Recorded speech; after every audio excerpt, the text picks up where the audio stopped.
Future is clocked in. The Experiences of Young Workers webinar. Welcome.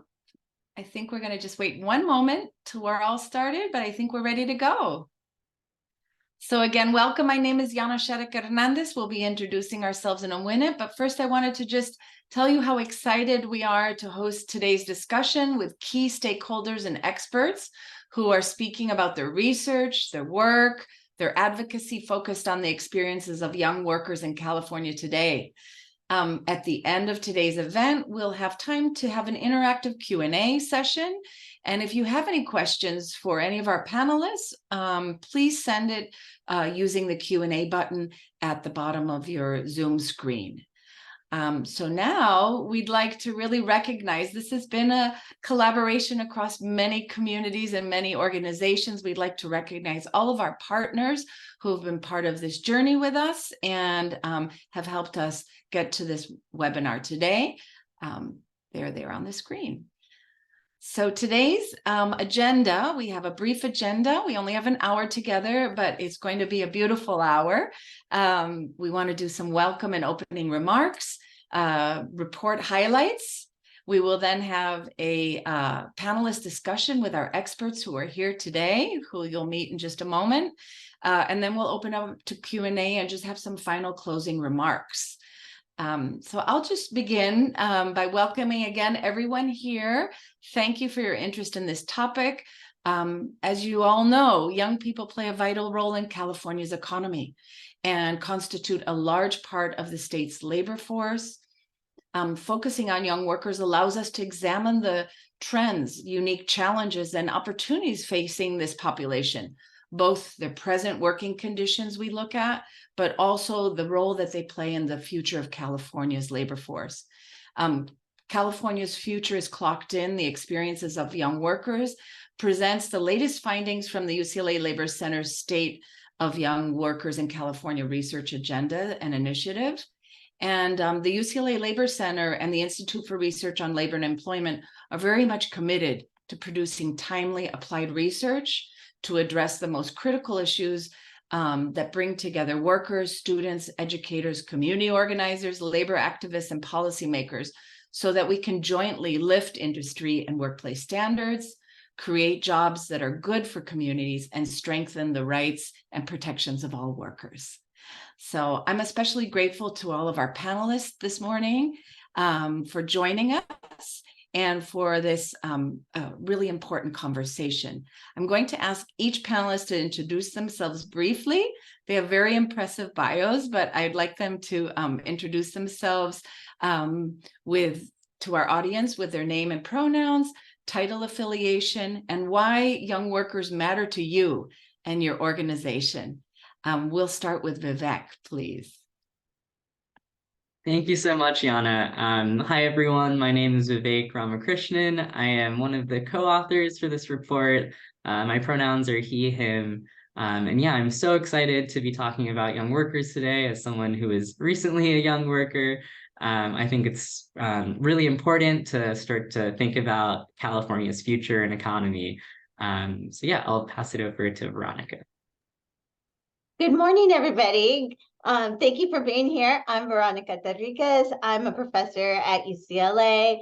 I teach in Chicana, and Central American Studies and in urban planning. I also direct the Chicano Studies Research Center and co-direct the Latina Futures 2050 Lab, which conducts research and hosts programming that aims to achieve equity for Latinas by 2050. And I'm really excited to be here today because young workers are our current and future leaders, and they're central to the health and well-being of our state, our country, and the world. I'll pass it over to Assemblymember Ortega.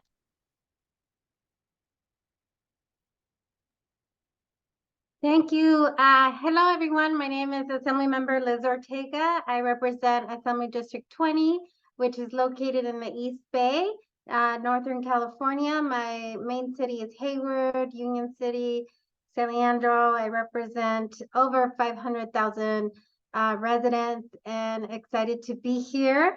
And the reason that I'm here is because, as many have already mentioned, you all are our future. And we need to make sure that you're protected just like every other worker in the state of California is.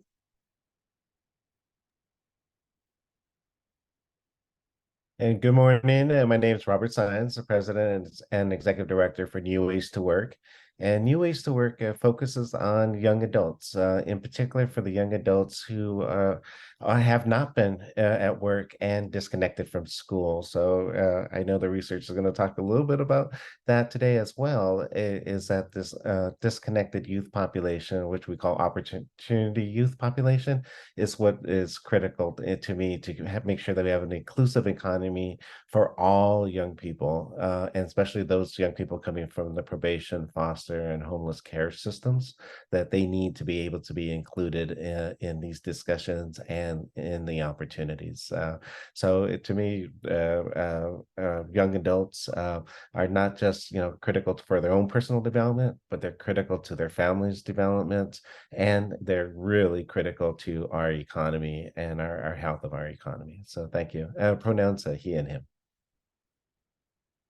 Thank you so much. Uriel? Hi, good morning. Buenos dias. My name is Uriel Perez, pronouns he, him, his, and I am a young worker. So I'm going to be talking about the burdens of being a young worker and the difficulties faced being a young worker. But currently I am an internal organizer for SEIU, USWW. I oversee the entirety of Silicon Valley, and I work with security officers. Thank you. We'll pass it to Emma. Welcome, Emma. Good morning. My name is Emma Batten-Bowman, and she, her, ella. I'm the founding leader of the first continuation program for newcomer students, new immigrants, right here in Oakland, California. About 75% of our students are unaccompanied immigrant youth, meaning they're coming across the border by themselves under the age of 18. And these incredible young people are coming to school full-time and working full-time to support themselves in one of the most expensive states and places to live. So I have many stories of how difficult it is for our particularly undocumented youth trying to support themselves. Thank you. Thank you so much, Emma. Again, my name is Janna Shadduck-Hernández. I'm a project director with the UCLA Labor Center, and I'm also one of the faculty in our first UC major in labor studies. And I'll be moderating today's webinar. So thank you everyone for being here. And now I will pass the program over to Vivek Ramakrishnan, who is a fellow co-author of this recent report. He will share some of the highlights of our comprehensive study. So the floor is yours, Vivek. Great, thanks so much, Janna. Before diving into some of the report's findings, I wanted to start with this question, which some of our panelists have alluded to, but why young workers and why focus on young workers? So it's clear that young workers are a vital subsection of California. Just in terms of magnitude alone, they represent around 12% of California's entire workforce, which is about the same size as the entire city of Houston, 2.11 million people. But additionally, young workers provide a critical lens into understanding how we can chart out what the future of our labor market might look like. We've heard and we know that we're at this historical juncture coming out of the COVID-19 pandemic and record waves of labor organizing over the past year. And young people are increasingly interested in unions, non-traditional careers, and continue to weigh the rising costs of college with its supposed benefits. So within all of these large sort of complex trends, the main impetus of this report is to try to do a deep dive into the data available on young people in California in order to contextualize these larger trends and approach a sort of ground truth. Move to the next slide, please. So our report is a quantitative study looking at 7 different data sets, including the American Community Survey to the Survey of Income and Program Participation, And we're looking at young people defined as ages 16 to 24 who held some form of employment in the state of California. So we're using weighted survey data to capture these statewide population counts and trends. And within that, we divided our analysis into 10 categories, from industries and occupations to unemployment data, educational trends and outcomes, to finally a subsection of regional trends across California. And so the motivation here is really to capture this large range of baseline statistics to show, where young people are at today and how they fared during the pandemic. So jumping into the content of the report, I'm going to first go over some high-level findings, focusing on the most pressing challenges we saw facing young workers. And so one of the most pressing findings coming out of the pandemic especially was just the sheer number of young people who are struggling to make ends meet. We found in our analysis that over 70% of young workers struggled with paying expenses, and 43% reported it was very or somewhat difficult to pay for things like their groceries, rent, loans, and bills. And this is compounded with the fact that 32% of young workers live in households below the 200% poverty line. This is compared to just 17% of older workers in their households. So again, we see that this perception that young people are using their earnings from their jobs for so-called frivolous spending is untrue. Young workers pay and have difficulty paying for their household expenses, and whether it's the head of a household or contributing to their parents' household income, young workers are using these earnings to support their livelihoods and support their parents' and households' livelihoods. So again, we see there's like a critical mass of young workers paying for things, but still struggling to pay for things. And so simultaneously, while those figures on the previous slide were for young people with jobs, there's still a large percentage of young people aged 16 to 24 who are neither in school or working. This is around 1 in 10, comparable to what the unemployment rate was statewide in 2020 at the height of the pandemic. So while the overall unemployment rate has somewhat stabilized since the pandemic, we see that young people who are especially vulnerable to being excluded from social services, while they're kind of in the beginning stages of their career, are remaining at high levels of unemployment. This is especially true when we did an analysis by race and gender for Black young workers who experienced unemployment rates near 19% in 2022. This is a huge area of intervention. We know that there are long-term impacts and job market outcomes for periods of not working and not in school for young people. So yeah, these are just kind of highlighting some of the high-level challenges that young workers are facing. Yeah, we can go to the next slide, please. So while young people who are not in the labor market face significant challenges, young people who are still struggling. We looked at young workers who are both working and in schools, and this represents around 50% of young workers in our data. Of this, and split by grade level, you can see that 48% of high school workers, 71% of undergraduate workers, and 80% of graduate workers were working more than 20 hours a week while in school. Especially for the high school cohort, this is a significant amount of hours while they're completing sort of essential educational requirements. So when we look at this in conversation with our data on financial difficulties, young workers are working a large number of hours while they're in school and then still struggling to make ends meet. The report sort of opens up for a call for more research on connecting hours worked with academic performance.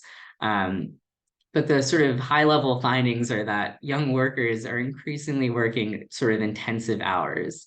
Jumping into sort of the opportunities we can see, two of the pathways traditionally associated with higher earnings, more job stability, and more upward mobility have been unions and apprenticeship programs, which often go hand in hand. While these opportunities are increasingly available to young people, as we have an aging trade industry and young people are indicating more interest in not pursuing college given the high costs, and there's huge organizing activity and union interest among young people today.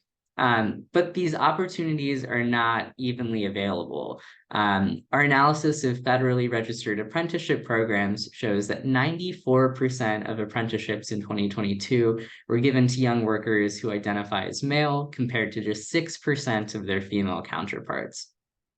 Additionally, while there is significant interest for unionization among young people, young workers have considerably low union participation at just 9% compared to 19% for older workers. We posit that this is likely due to the kinds of industries that young workers are placed in, which is mostly in the service and retail industry. And so when we look at the current movements we see in retail organizing, like at Amazon, Starbucks, and REI, this becomes within the domain of young workers as well, where the two movements, the movement of labor and the movement of young worker opportunities, are intrinsically linked.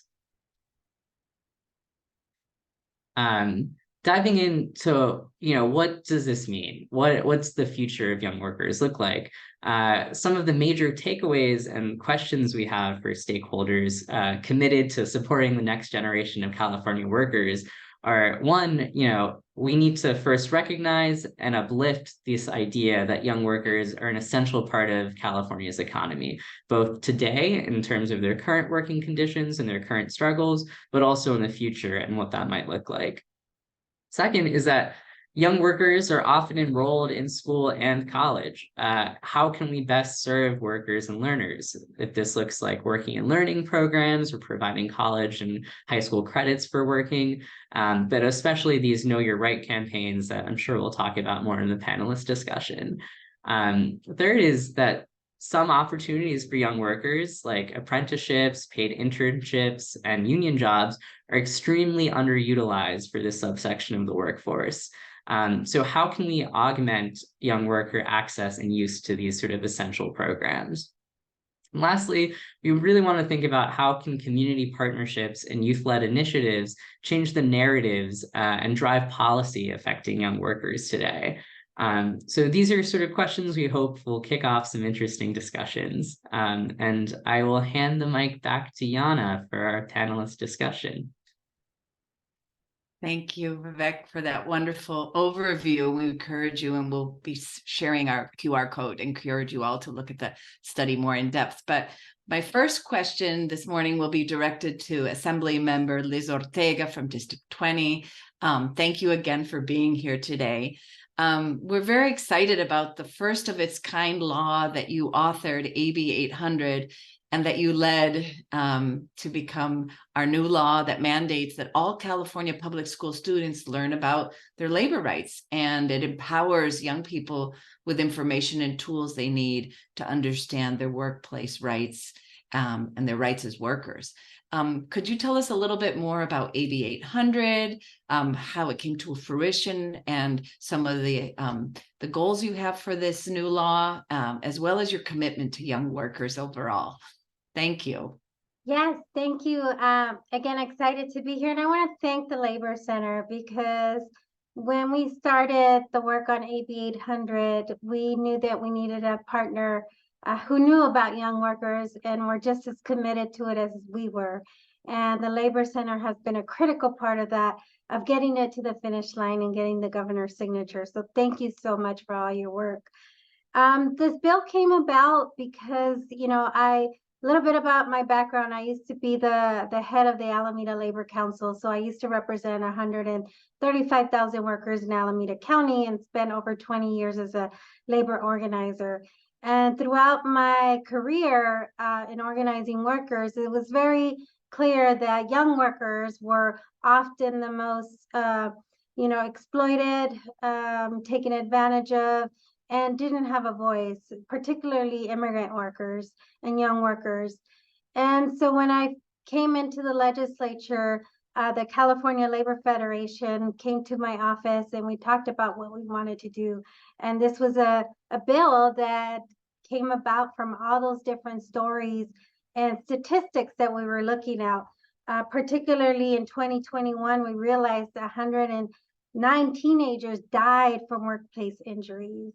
The other thing we were noticing was in other states, the legislatures were actually rolling back the workplace, laws, and having kids as young as 13-year-olds, 14-year-olds working in factories and getting more and more injuries.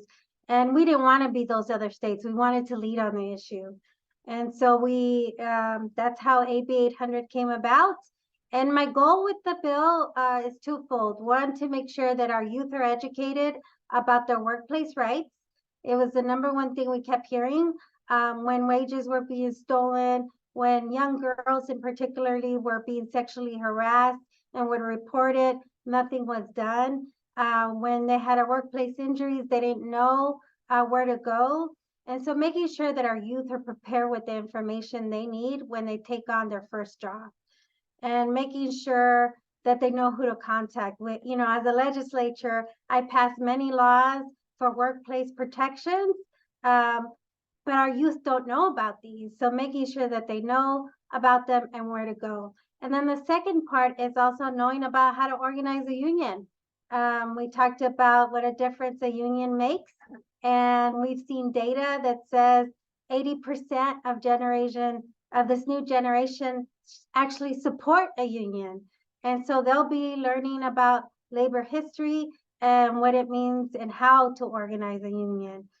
And yeah, my vision is to make sure that we take this across the country, and that we really put an emphasis on educating our workforce, because they are our future, and we need to make sure that they are protected. And I am excited to report that it was a first of its kind here in California, but now New York is looking into moving a similar law. And so, as the saying, as California goes, so does the rest of the nation. And so now that's exactly what's happening. And, my goal going into next year is actually going into the schools and making sure that the law is implemented across the state, because it's one thing to make sure that we, as a legislator, introduce and get things signed. Now I want to make sure that the actual law is implemented across the state, and that youth are getting the information that they need to be protected in the workplace. Thank you so much. Very inspiring. This is, yes, the future, and we're leading the way. How exciting. Our next panelist, my question is to Robert Sainz, who's the president and executive director of New Ways to Work, and one of the lead members of many coalitions, but one in particular, the California Opportunity Youth Network as well. So nice to have you here with us. Could you talk to us a little bit about New Ways to Work, how you and your organization are forging pathways for advocacy? And I know you do a lot on technical assistance for young workers in education and their workforce development and career pipelines. And a little bit about the interventions you see that researchers and policymakers and educators can make to improve the working lives of young people. How can we work with you, Robert? And yes. So first of all, just congratulations on the report, and Vivek, great job, you and your team, to really highlight the needs of young workers. And I think you hit it right on the head when you said, people think that young people are working to buy, and pay for their cars and pay for music and pay for entertainment. And that is not the truth, and especially when we talk about young people of color who are coming from our low-income communities, they're working for survival. So we know that the young people are contributing to their household. They're paying their rent. They're paying for the food. They're, buying their own clothes for school and for the younger siblings.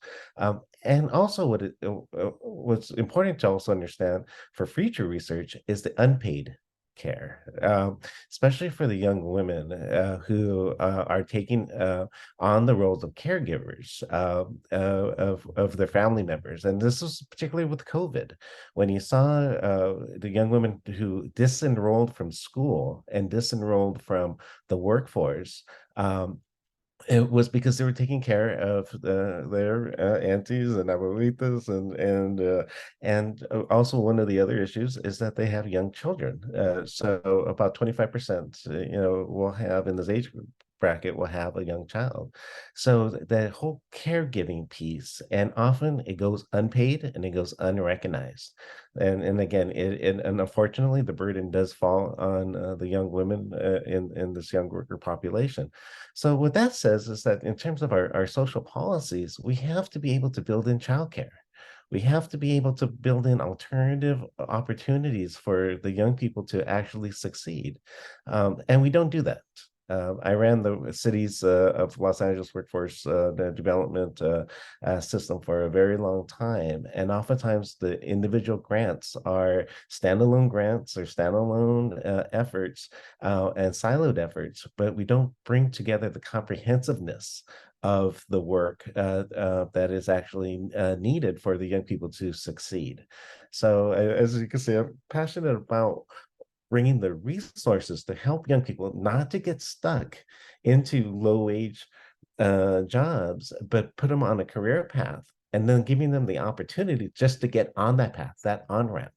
Oftentimes you'll see the programs that say, they're from 8 to 5 and they don't offer childcare, they don't offer transportation, they don't provide supports for the training. And so then how do you tell a young woman or a young man that's 19 years old who might have a child who's also caregiving for someone else and not have reliable transportation, and then wonder why they don't show up for a training program or why they're not able to take advantage of additional opportunities? So we need to be comprehensive in our approach. And I thank Assemblywoman Ortega for her work and being able to educate folks about what are their rights early on so they could advocate for themselves, and then to do it from a more systemic approach. So COIN actually worked on a policy issue with many of our colleagues.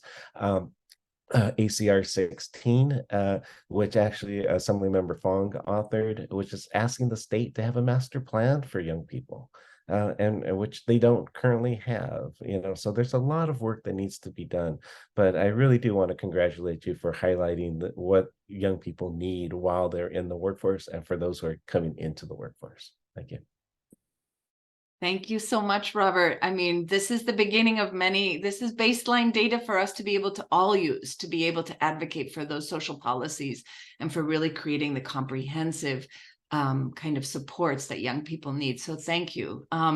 We're going to move now to our teachers who are the leaders right directly with our young folks in schools. And so happy to have Emma Batten-Bowman here today from the Oakland Unified School District.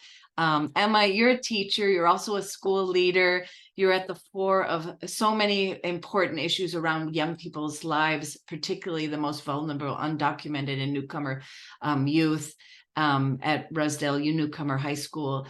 What is the particular needs that you see as a teacher for high school students at your school?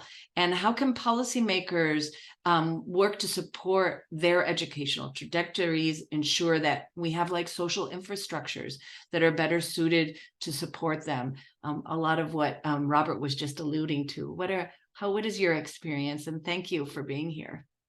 Yeah, thank you, everyone. This is so wonderful. I think we tend to get really siloed in our different jobs. And so I'm like, oh my God, people are working on this on a bigger scale. Thank you. And thank you, Vivek, for sharing. I think a lot of this stuff just really resonated. Our students, again, mostly here by themselves. So they are working to support themselves, and it's absolutely not optional. And one of the things you pointed out that I want to really highlight is being excluded from social services. That's a real huge issue, that when our students are injured at work, they are undocumented, they don't get workers' comp, they don't have Medi-Cal. Medi-Cal is incredibly difficult to deal with. It's one of the most frustrating services we have in this state that needs to be fixed. Daily I have students come in where I'm physically seeing their injuries and they are not getting treated. Oil splashed in an eye, dropping a pot of water on a foot, like a broken foot, clearly from my eyes, a broken foot. And I'm going, why are you here? Why are you at school? We have to call your employer. We need to figure this out. No, miss, I don't want to get in trouble. I can't lose my job. Still going to work, even with these horrible injuries. The other thing that Robert brought up that is a huge issue is the transportation. Most of our students work in restaurants, and I think it's important to point out, especially for those of us with a lot of intersectionalities of privilege, the reason we have the incredible food in this Bay Area is because of our undocumented workers.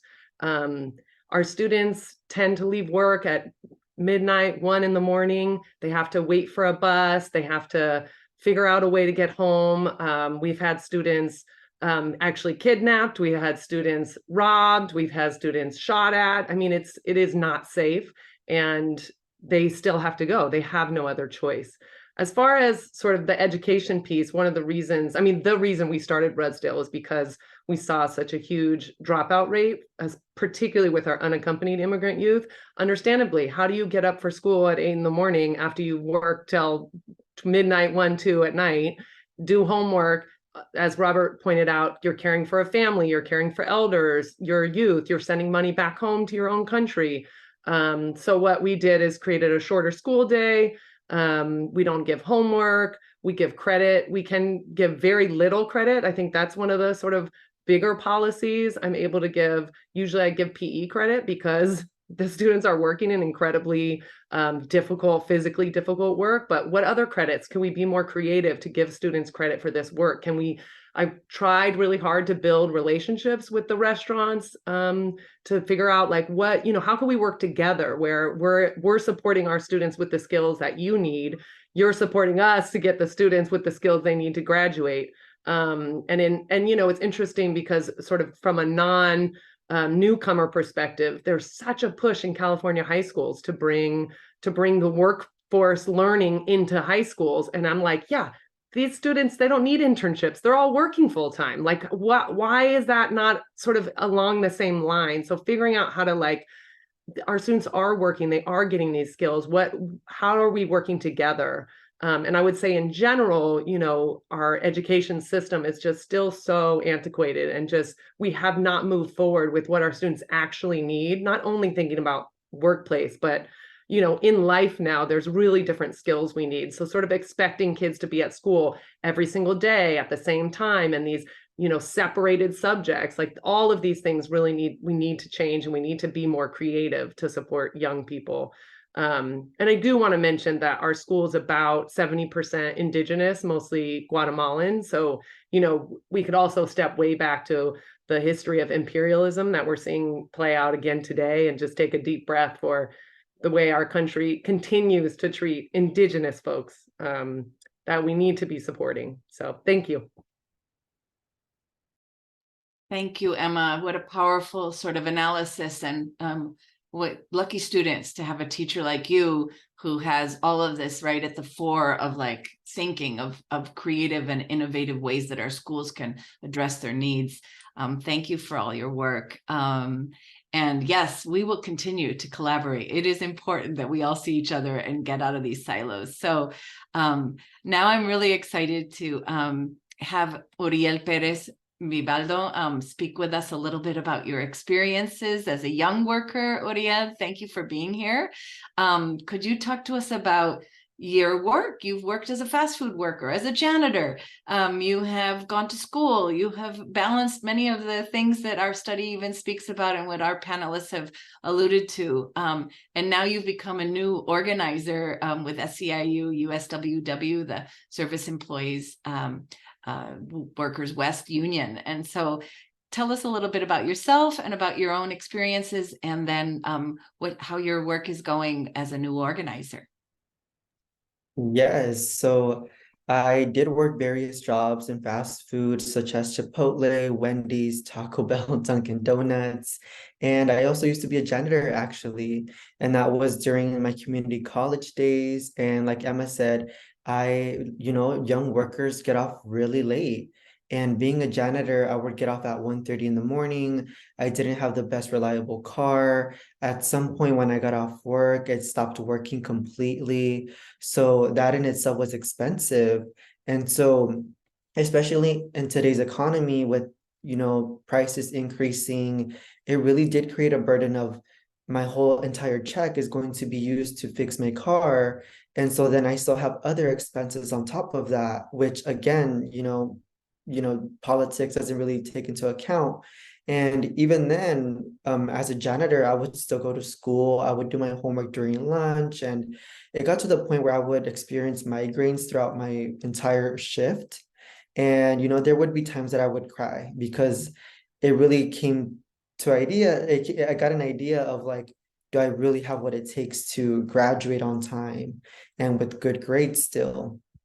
And, some of the challenges that I face working in fast food and janitors is the schedule has to align with my classes. And even then it's work on top of work, right? I can't do homework while I'm mopping the floor or taking out the trash. So it's a lot, and it does create a burden mentally and emotionally and physically as well. And however, I did end up getting a fellowship through UCLA's Labor Summer. And I ended up working, with the Labor Center, and I got a job at SEIU USWW. And now I work with security officers as an internal organizer. And even then, it's unions in itself are very helpful and are known to be great vessels to create change. But I don't think people really take into account the stuff that we do in the background. Like even as the new internal organizer working for a union, no one really explained how to write a grievance or how to fight wage theft, If, for example, even for today, I have an appointment dealing with someone's back pay. And so I'm actually being pushed to work in the workforce and actually advocating for people's pay. And as a young worker, it's kind of mind-blowing that we actually are entering this new phase of change. I know young workers and young activists are eager to create change, especially in today's society. So I'm definitely seeing student activism transition into a workplace, and I'm very happy that I get to do what I love. And to add on, some of the things that the union actually did recently is we actually passed AB 250, curbing wage theft. And we recently passed SB 803, raising wages for security officers. And lastly, SB 525, establishing a $25 minimum for healthcare workers. So we're doing all of that. And so young workers are at the forefront and at the backbone of today's economy. Thank you, Uriel. The future is bright with young workers leading the way. And so it's really wonderful that our next panelist, Veronica Terriquez, Dr. Terriquez, who I've had the pleasure of working with for close to a few decades now, Veronica, and her amazing sort of vision also for developing leaders like yourself, Uriel, and her work is quite path, breaking. But I'd like to hear from you, Veronica, a little bit about your opinion of why this report is significant and why California's future is clocked in. How can research and youth leadership development that you so promote allow California youth to thrive? Well, thank you for this fabulous report. I mean, it is so important to remind us how hard our young people work and all the sacrifice they're enduring. So we have to remember that California is the fourth largest economy in the world, and there's no reason why young people in the state should live in poverty. There's no reason why they should be earning wages that don't provide them a living wage. That they should not be rent burdened. And the growth and the success of our economy, and our economy is good right now, so they say, but it's on the backs of young people and on the backs of immigrants and other low-wage workers. This does not have to exist. And so your report really lays this out clear. Young people are being denied their rights in many cases. They're being injured on the job, and they're not earning a living wage. Now, I think we're at a moment right now that there's so much opportunity to grow the labor movement. Labor has had a good year, and for it to continue to grow, for the labor movement to continue to grow, we need to continue educating young people on labor rights. And I'm so glad we're starting at the high school level. So hard, so many young people. It's so important to educate high school students about their labor rights because they will carry this throughout their entire career. They will learn early, they will start working at the jobs, knowing their rights, and they will teach younger generations about their rights as well as older generations. So Assemblymember Ortega's bill is so critical to growing the movement, and I'm so excited for it to be implemented. And I know the Chicano Studies Research Center and the Labor Center are committed to supporting getting quality curriculum out there so that young people are prepared to lead and fight for their rights in the workplace. I want to make note of the fact that the report shows that 28% of high school age students are working over 20 hours a week or more. This is detrimental to their academic career. Detrimental. We know this from the research.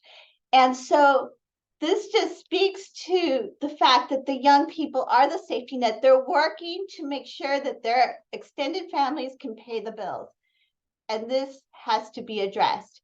We need to make sure that we build safety nets for entire families so that young people do not need to be working. And to Robert's point, so many of the young women are providing care for family members. So right now, I'm leading the Thriving Youth Study in different communities in California. We found that 35% of community college students, and this in Oxnard so far, so I'm leading this across the state, but in Oxnard so far, 35% of Latinas who are community college students are taking care of other people while going to school for full time, 35%. And so we need to provide childcare, we need to provide senior care because young people are disproportionately bearing the burden. I could say a lot. I just want to congratulate the Labor Center for their fabulous work, for all of you, my fellow panelists who are doing this really extraordinary and inspiring work, and I'm honored to be on the panel with all of you. Thank you so much, Veronica. Your passion and excitement comes through, and also the urgency for focusing on this issue. And yeah, 48% of high school learners are working 20 hours or more. This is, as you said, something to really, really consider and to bring back to our legislators, policymakers, and allow our teachers to rethink the curriculum and how we do this. I really want to thank everyone for those wonderful comments. We have now an opportunity to take some questions from the audience. If you have anything you'd like to ask to our speakers and panelists today, please put your question into the Q&A. I'll give folks a little bit of time. We already have one question there, but please use your Q&A button and we can field those questions for you. We still have about 15 minutes, so we have some great, a bit of time to hear and get some input from our experts. Our first question comes from Nicole Pfefferman. Good morning. She brings to the question of stating, I'm a seasoned classroom teacher of 17 years with the Los Angeles Unified School District. And I'm so grateful to the Labor Center for quantifying and uplifting the experiences of young people in the workplace. My students are working hard to balance school and their jobs. And she is also the newest director of the Young Worker Education Project through LAUSD, doing a lot of collective bargaining and other kinds of curriculum. She's very excited about AB 800. So the question is, I think, to you, Assembly person Ortega, can you talk about how you envision the labor education being actually enacted in schools, and what are some of the ideas that you and your staff, along with others, have for implementation? Thank you. Yeah, so this is a collaborative effort, as I mentioned, working with the California Federation of Labor, working with the Labor Center and developing some of the materials, and then working directly with our teachers. The California Federation of Teachers was really helpful. And what we did was created a workplace readiness week. We wanted and understand that teachers have a lot on their plates, and adding an additional item for them to teach wasn't going to work unless they had the flexibility to be able to, teach it in a way that would work for them. So we have an entire week in which teachers can, be as creative as they like in making sure that the materials that we provide them are disseminated. I envision, having guest speakers. I envision, having other workers share their stories about what's happening to them in the workplace. I envision parents coming in and getting some of this information through that entire week. And then once they, go and get their permits, a lot of young workers have to get a work permit. They actually get additional materials about where to go, who to call, and what the laws are in place. So that's our vision right now. We'll see how it goes. I am planning to do some site visits next year to check it out and make sure that it's working the way it's supposed to. Thank you so much. Yes, and I think everyone probably on this panel will be tasked to be working with you. So we're all committed to this goal and of making this materials that are accessible, that are used, that are visually appealing, that young people will be drawn to. So thank you, Nicole Pfefferman, for that great question and for your work also with the Young Worker Education Project. She will be collaborating with us. One more thing I want to add that I left out is the employer piece, making sure that our employers are aware.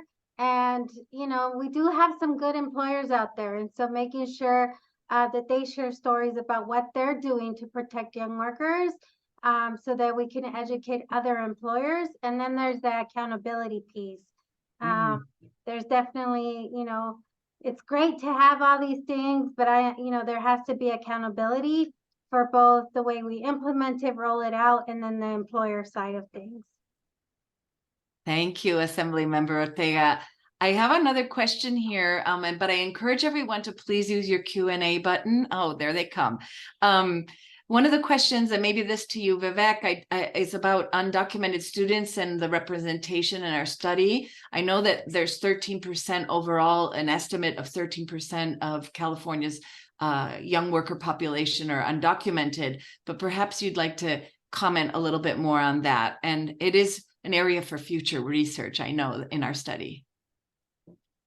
Yeah, thank you. That's a great question. So yeah, as Janna mentioned, we estimate that around 13% of the young worker population consists of undocumented young workers. One of the difficulties, and I think this is a good place to mention the difficulties of like data and capturing especially the experiences of undocumented workers, because they don't actually show up in a lot of these data sets, partially, because of the stigma associated with answering these kinds of surveys. Of course, we know that a lot of this work is happening in areas rife with labor violations where undocumented workers may be excluded or, scared to kind of report these kinds of things. So I think this is one of the reasons why conversations like this are so important. And I think I would, if you're willing, Emma, I'd love to pass this over to you to capture the sort of nuances of the qualitative evidence and narratives we know about undocumented workers that might be more sort of significant than what our sort of limited data can show. Yeah, thank you. And maybe Emma, you'd like to comment as well, but this is the population you work with, and Veronica could also speak to that. So maybe Emma first, any comments? This is the community you work with.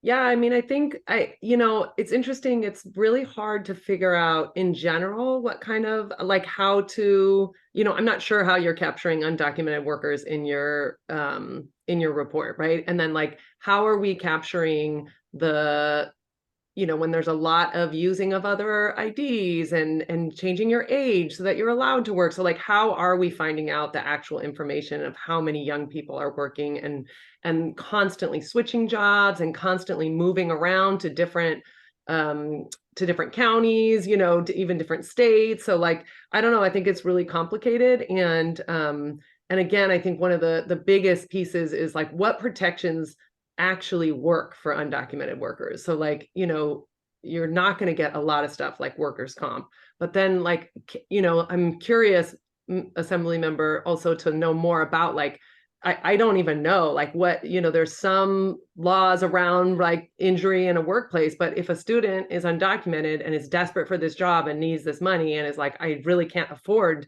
to complain about this or quit or not show up or get whatever support, you know, then like where our hands are tied at some point, like what are the protections? So I think that's kind of like the biggest issue. And then again, on top of that, like not only not wanting to stop working and not wanting to complain about this very unsafe work environment, but then not actually having any health care to actually get the services they need. You know, our students and our families live in the emergency rooms. It's horrifying. And the emergency rooms are totally impacted, you know, often not aware of other things happening with, you know, they're not keeping a good record of what health stuff are happening for our students. So then they're not even really getting the services they need when they are injured or whatever else is going on. So I think it's a really complicated issue. Thank you, Emma. I know for sake of time, I wanted to have Dr. Terriquez, who's been doing like really qualitative also and quantitative research on this, to get those stories. And then I know Assembly member, maybe you'd like to comment, but I know that this is a big part of your mission as well. Like, how do we address the undocumented population? But Veronica? So, just quickly, our survey out in the field shows that young people who are undocumented experience much higher levels of labor law violations.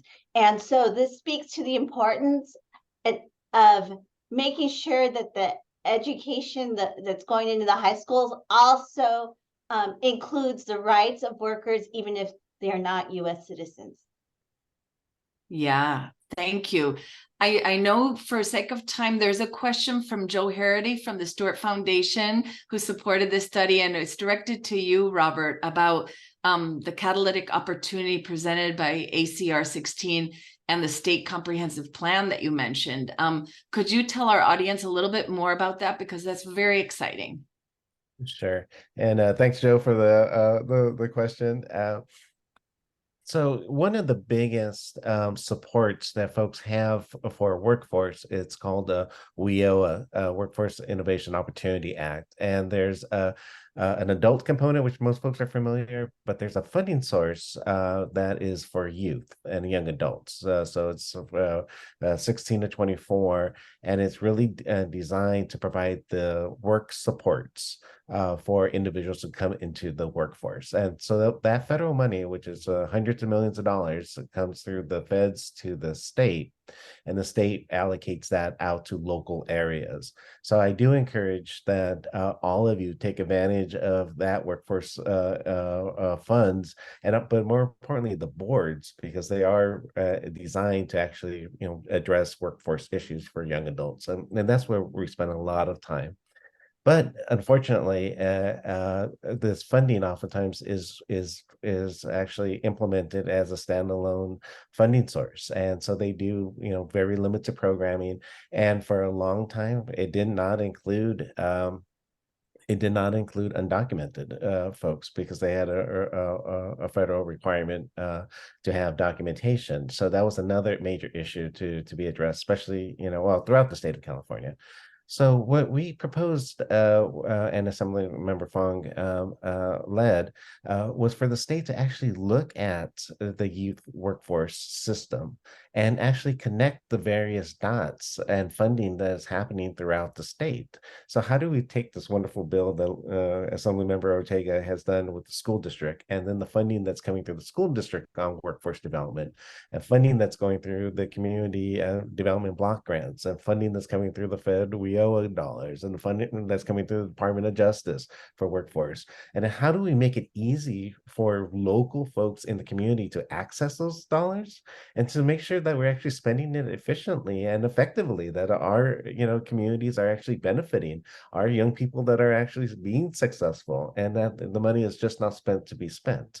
Right now, the state of California does not have a plan with that, and there's no one one entity that is accountable throughout the state. So that's our opportunity. So the ACR 16, it actually puts it out there as a concept. We're going to need stronger legislation, hint from Ms. Ortega, to actually strengthen, the accountability for the state to actually say, how are we serving our young people? And then what are the resources that are in need? And then what are the major gaps? We identified the child care issue and the elder care issue for young people to be able to have access to that. We know that's a major gap.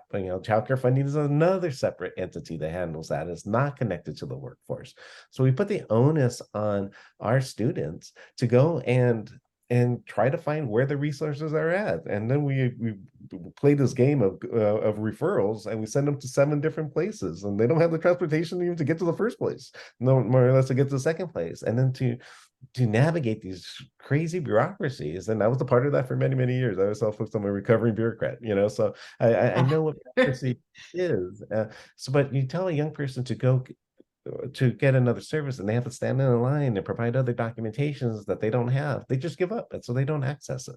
And so that's where ACR 16 is just a hope that we could actually bring this systems, or the various systems and various fundings together, so a young person that is in need could access the comprehensive resources that are around them.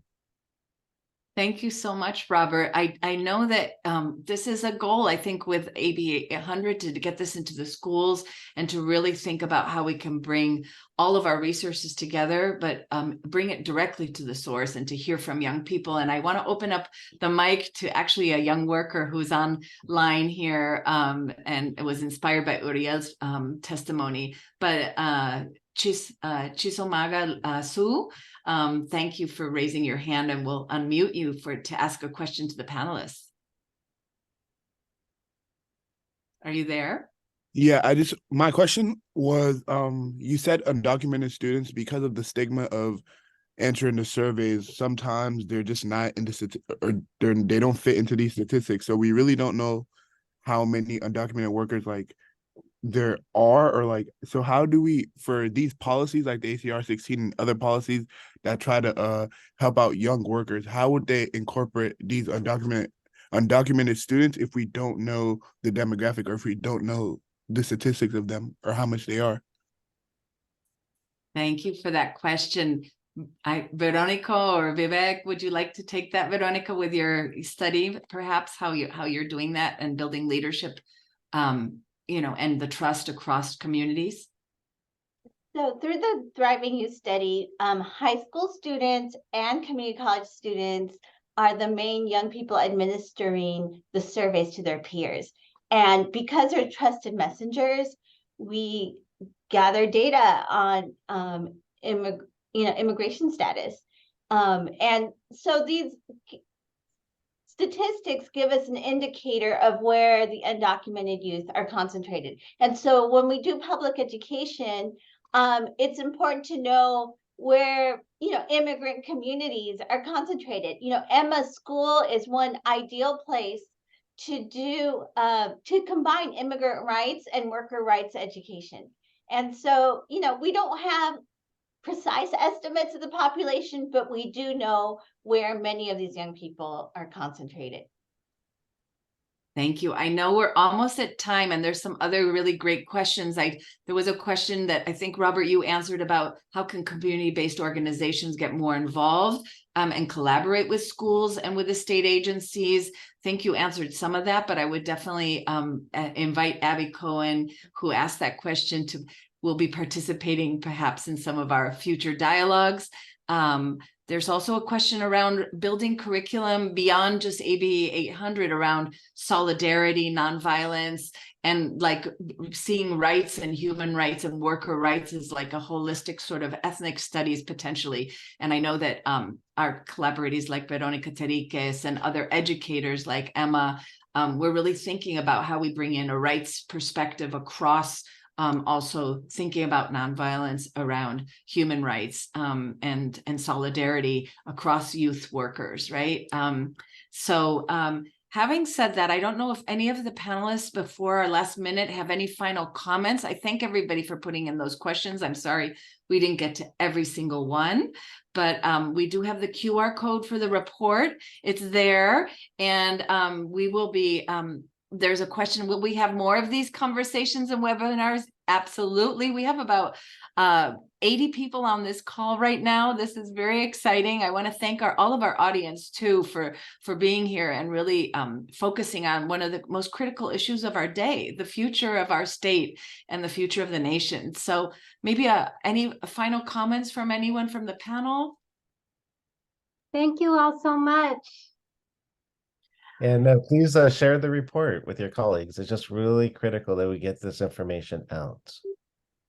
Yes, thank you, everyone. The report has really beautiful infographics that you can copy and use and develop your own materials. Reach out to us. I want to really thank all of our panelists for their insights, their wisdom, and also for their passion to continue this important work.